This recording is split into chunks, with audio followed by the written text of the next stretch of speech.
Addressing the takeoff, stop pedaling, neutral pedals, load, shift forward.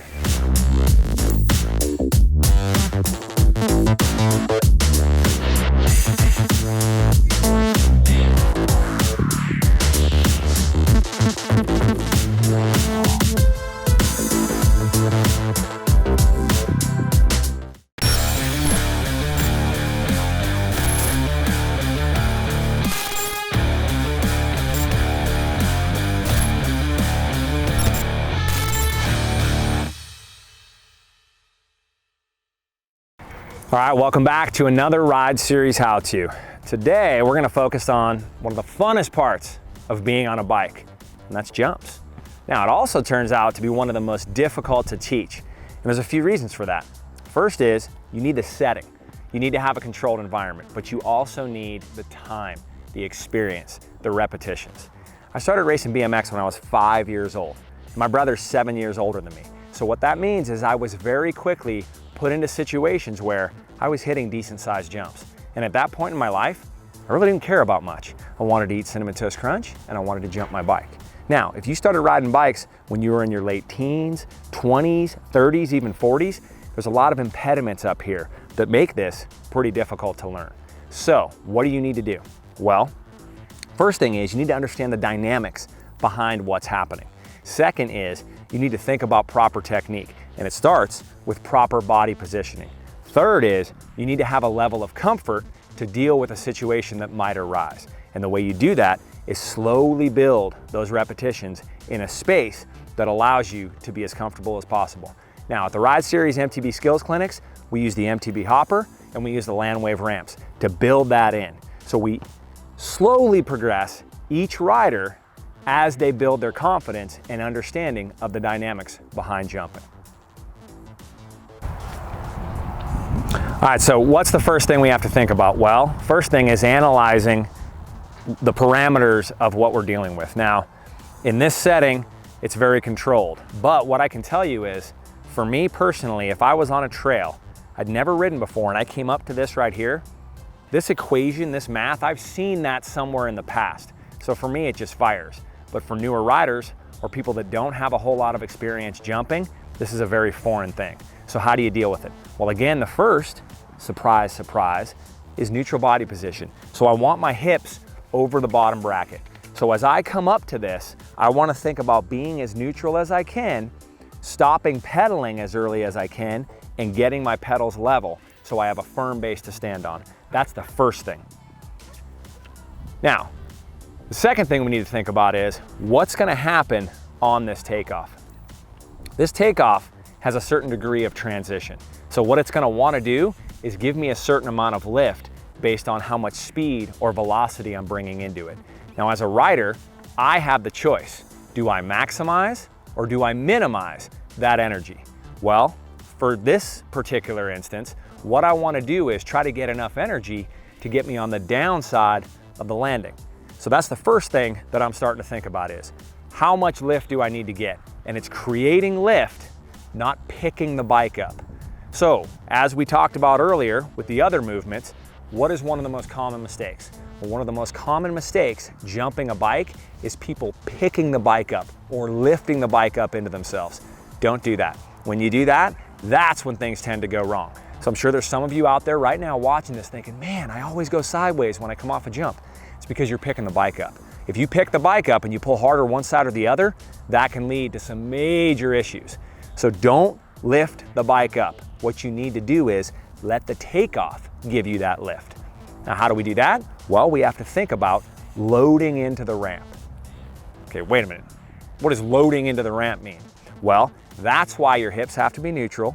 That's why your pedals have to be level, because you want to think about driving your heels down and squatting down into that athletic position to load the suspension of the bike up as you hit the base of the ramp. Then what's going to happen is, for that input, there's going to be an equal and opposite output. So it's up to me, do I maximize or minimize that output? Depends on the situation. Do I want to go super high and get steezy, or do I want to go super low and stay straight? I can make those adjustments all right here as I come into the takeoff.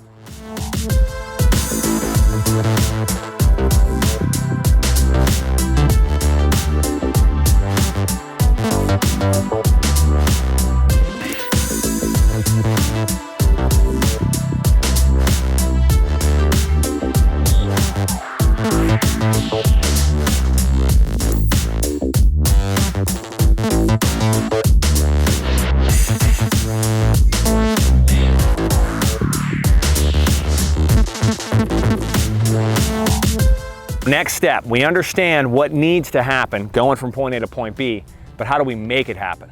Well, we've already talked about, as we come in to the approach, we're gonna get our pedals level, we're gonna get in that nice comfortable position. Don't come in quarter squat and load it up. Come in nice and relaxed. So then what you can do is you can drop your heels down, drop your hips down, and load into this ramp. Now here's where it gets a little tricky. What you need to do is, as you come off the top, as you apex this ramp, you're gonna have to get your torso back and your arms fairly straight. You don't wanna be up here. So if you look, my torso is gonna match the angle of the bike. Okay, so now as the front of the bike comes up, my torso is gonna come back. If I'm right here, what's gonna happen is I'm gonna put more pressure on the front, and that's gonna push back and it's gonna dissipate. I wanna get my torso back and my arms fairly straight so I can then drive through my feet as I come back with the handlebars. What that's gonna do is, that tension right here is gonna help the front tire remain in an upward path of travel versus just dropping away and dissipating. This is very important because I wanna then decide how much lift I wanna get. And the way I maximize the lift is by coming back with my torso and pushing through with my heels. That'll give me that upward momentum that I can then roll forward and downside that landing.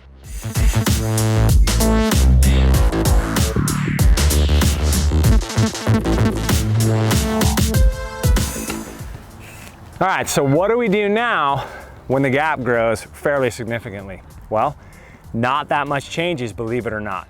So what we're gonna do is, we're gonna look at what our gap is, we're gonna increase our speed or our velocity, and then manage our trajectory. Now, it's a simple thing for me because I've done this before thousands of times. If you haven't, you need to find a situation where you can really start to get that data and figure out how much input you need to give. That's the beauty of the Ride Series MTB Skills Clinics. We provide that environment and slowly increase the distance so you can get more comfortable with it. Not much is changing. I'm bringing a little bit more speed, floating in, rolling forward. So now, the jump got a little bit bigger, looked basically the same. So at this point, we'll move it back even further. What's gonna change? The inputs. More speed, I'll load the ramp and get just as much lift as I need to. Exact same way, load it up and roll forward. Just like I did before. Technique is the same, just adjusting the input. Now, as it gets bigger, I alluded to keeping my hips over the bottom bracket. So we're gonna make this even wider. We're gonna bring in the Hopper Pro. Probably gonna get to about 25 feet. In that instance, I need to be prepared to make adjustments, meaning if I'm coming up short, I need to be able to push the bike forward. And that's why it's so crucial to land front first. If I come in and I'm coming up short and I land rear wheel first, boom, I hit that. If I roll forward and land front wheel first, I'm automatically going further in space because I'm moving.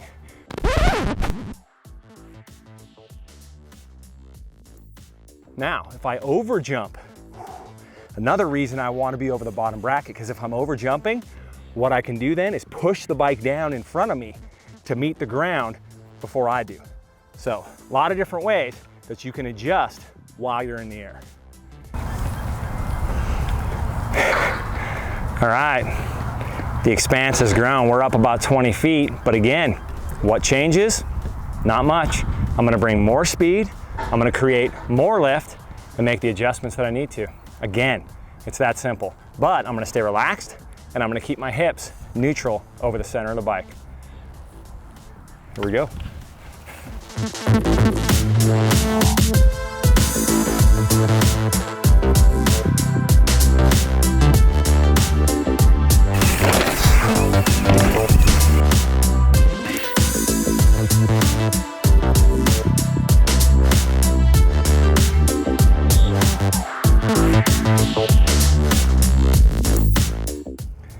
All right, we're getting pretty big now.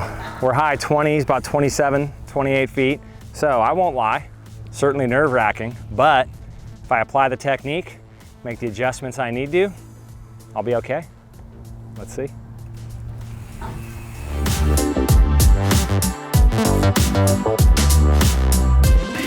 All right, now it's time to take what we learned in that controlled environment and bring it here to the trail.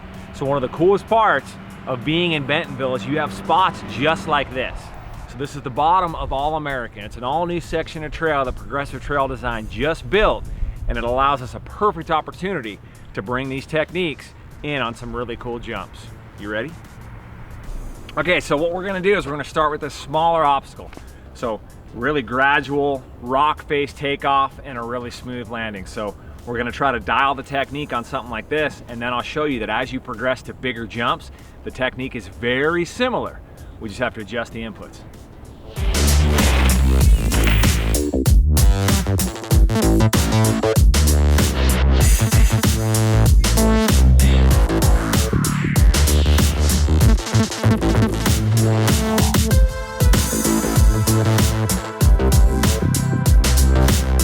All right, so now we're stepping it up. We're going to a little bit bigger jump, but as you'll see, the technique remains very much the same. We're still focusing on hips over the bottom bracket, loading up into the face, staying balanced, and creating as much lift and forward trajectory as we need. Let's hit it.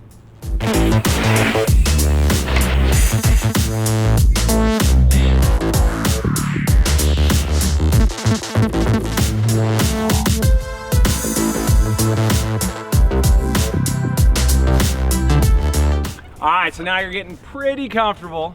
It's time to bust some stees. So to do that, you got to get a little bit more height. How do we make that happen? Pretty simple. Keep the technique the same, but as you approach the takeoff, what you're going to do is load more aggressively. So I'm going to come in a little bit higher position and drop into that athletic stance. I'm going to let my heels drive down, load the suspension of the bike up as I come up the face. Now this is important. Once I get to the top of the face with the front of the bike, I want to make sure my torso comes back and my arms are prepared to keep that momentum going up with the front wheel. How do I do that? I keep driving my heels in, keep pushing on these pedals as the rear wheel goes all the way up. As soon as I come off, I can then rotate my torso forward and get that angle that I want to approach my landing. Let's do it.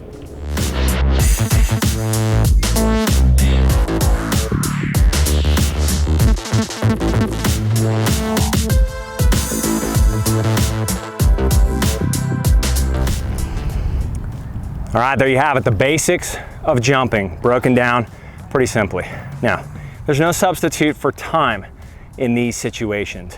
But if you think about what we covered, number one, approach relaxed, open, drop into that athletic position and load into the ramp. Don't lift the bike. Then maximize that lift for however far you're needing to travel. Stay relaxed in the air, torso over the middle of the bike, and then roll forward. Easier said than done? Probably. I have over 30 years experience doing this. You have to put yourself in those situations and you have to slowly grow. There's gonna be bad occasions where it goes wrong and you can't make the corrections. You're gonna learn from that. Now, how do you do that? What setting? It's kind of difficult. Now, I would suggest find a Ride Series MTB skills clinics in a city near you. You'll have use of these implements under our watchful eyes. We can slowly progress you, give you a ton of confidence. If not, find an area on your trails that you're comfortable with, slowly build up, load into the takeoff more, try to get higher before you go further. Soon enough, it'll all start to come together. You'll really understand the dynamics, and shoot, before you know it, you'll be busting big too. So don't forget, click subscribe, follow along as we bring you more Ride Series how-tos and other great content. We'll be right back.